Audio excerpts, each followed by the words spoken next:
Yo, what is up? Welcome back to my channel, friends. This is Marty, and I have yet another build guide for you guys. Wolcen Lords of Mayhem, and this time it's a tank build. I came up with this build because I wanted to make a build that could clear Veteran +1 Wrath of Cerasil group dungeons without dying to avoid unnecessary death doing farming, because if you die just once, your chance of getting legendaries is reduced by 90% or so. At least it's a lot, right? So this build can be played in, soloing or in a group with minor changes by changing the auto turret with bulwark for more resistances and healings for your teammates. When playing solo, you need the auto turret at the end boss while cutting lots of mobs.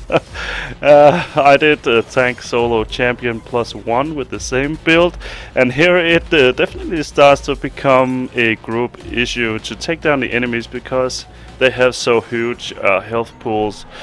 But how are we going to survive? Well, let me introduce you to a PST node called Covert Operative. This will increase your dodge chance score with 50% after taking a hit, and combine this with Beauty Eternal and a few other pieces of gear, and your resistances are flying up each time you take a hit. We are also taking advantage of the node called Blessed Mana. This will increase all resistances after picking up a health globe at 40%. Holy moly, lads. This is huge, and not to mention that we are using Kingless Aegis to add another 10% block chance to the block stat pool, and allowing our main hand weapon to block as well.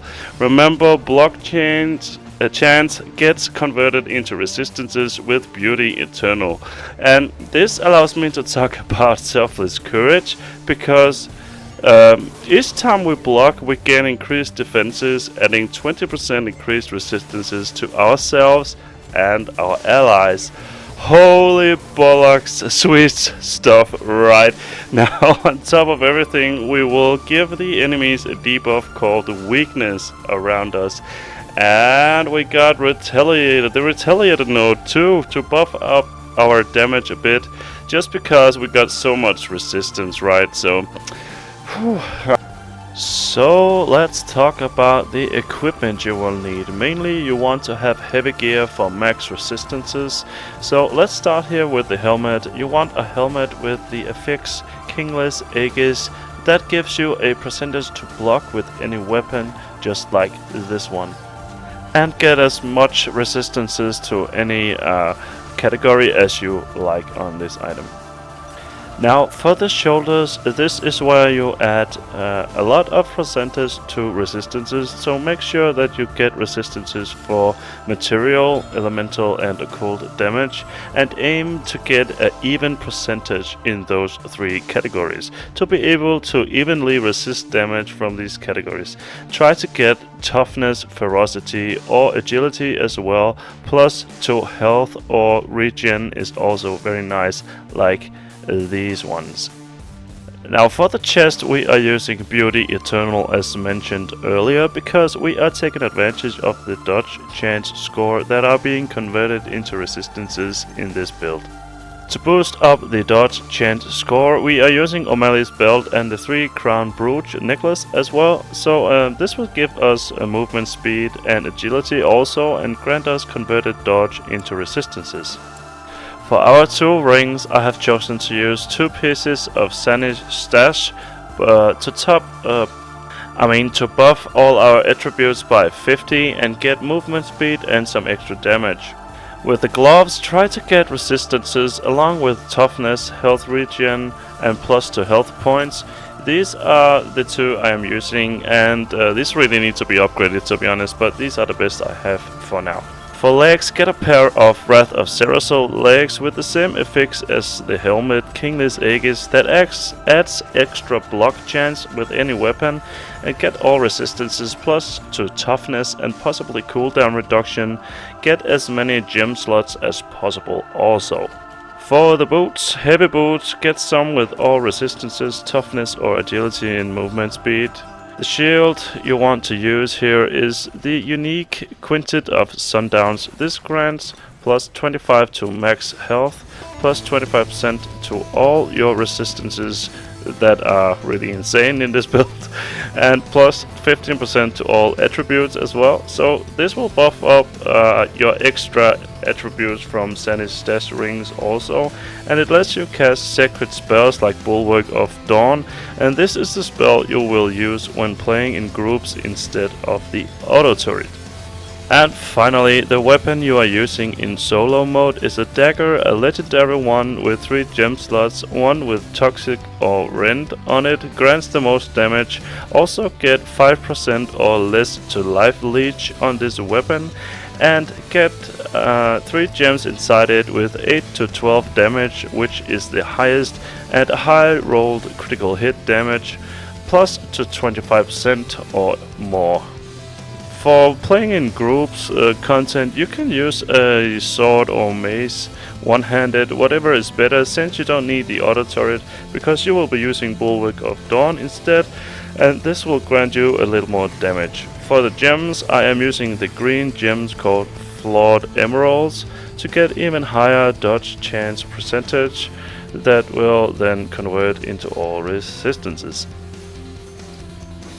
Now for the skill section of this build, we're using Anvil's Bow as the first ability here, with Stormbound to get some lightning damage added and increased damage here as well to the build, just to make some extra damage, and increased area of effect too. And lastly here, the stun, because we're able to stun with the Shout and the Wings of Ishmir also. This will grant a little bit of extra damage on the mobs. Now the Avenger auto turret set to you're able to put down 2 turrets here, and the uttermost sensors as well to tune in on the targets, and extra damage and extra firepower as well. For the end bosses, we are mainly using the skill for end bosses, guys, okay? Blade Storm, this is our movement ability also, adding frost damage to this spell and adding some reduced rage cost, and the skill can be held down for as long as you have rage, right?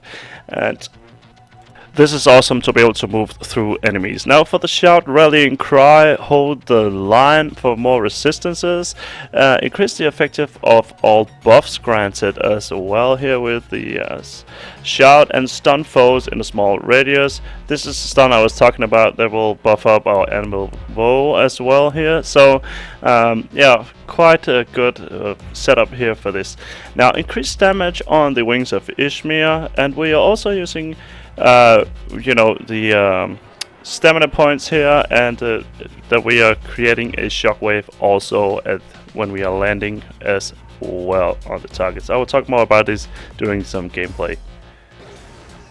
So we are starting off with a stun here, and yes, as mentioned earlier, I'm using the Blade Storm here to actually move through enemies and to get through the dungeon quicker. So this is a very nice option also to use the skill like this. And if you get stuck into anything, you will use the Wings of Ishmir to then leap out, and also be quick on moving here. So this is the reason why I've chosen these two actually. And then again, the auto turret is for the end bosses. Now, right now, you can see here on the screen, I am tanking a champion +1 dungeon, and it's I don't have quite enough damage to do it alone. This is meant to be done in a group, right? But as you can see, I am tanking quite a lot of enemies, and I am actually keeping myself up pretty well, even taking in consideration that I'm taking so many mobs here now. Now when you're attacking a group like this, you could use your Shout and use to get them stunned, and then use Anvil's Woe to do some extra damage on them, right? And I also know that the Shout is a way of keeping threat onto the targets, and I'm not sure how many other skills that will be that you'll be able to implement during tanking. but in the future, but we will see from the Wolcen team right now. Let's get into the passive skill tree. So we are simply going to run through the passive skill tree here. Oh man, look at these two guards just annoying the crap out of me. I've had a little bit of fun with this. Oh, never mind. Bad joke, right? But let's get into the passive skill tree here, and you can see that we are actually, full up into the defense here. Extra health, getting some toughness, and auto resistances. Moving down here, grabbing maximum health, grabbing all resistances, getting the extra block efficiency, and the King's Egg is here to get extra 10% block chance and 5% block chance too here next to this. So grabbing some attack damage, moving down, getting the Retaliator and the extra points here just to get up a little bit extra damage, because we have so much resistances. I want to get this extra damage on, as mentioned earlier in this video, right? Now, Selfless Courage also getting its resistances to everything after blocking a hit, and we are doing this quite a lot, so this will give us some extra good survivability. Applying weakness stacks to everything around us too. Getting some crit here just to get our damage up a little bit, because when you're soloing stuff you need to have some damage also, right? Getting some extra health globe respawning here, and 40% extra to all resistances when we pick up a health globe, and we are spawning a lot of health globe because of this 5%, and also on the shout we have plus to we have an option on a shout also to get extra health globes. Getting some extra maximum health here too. Moving up here in the Sentinel tree to grab the extra dodge score chance that will get on top of everything with our gear here, and we will get extra dodge chance score after taking a hit, and we're taking a lot of hit when we are tanking, and this will grant us a lot of resistances because of the chest we are using, right? So this is kind of interesting. I really like this build.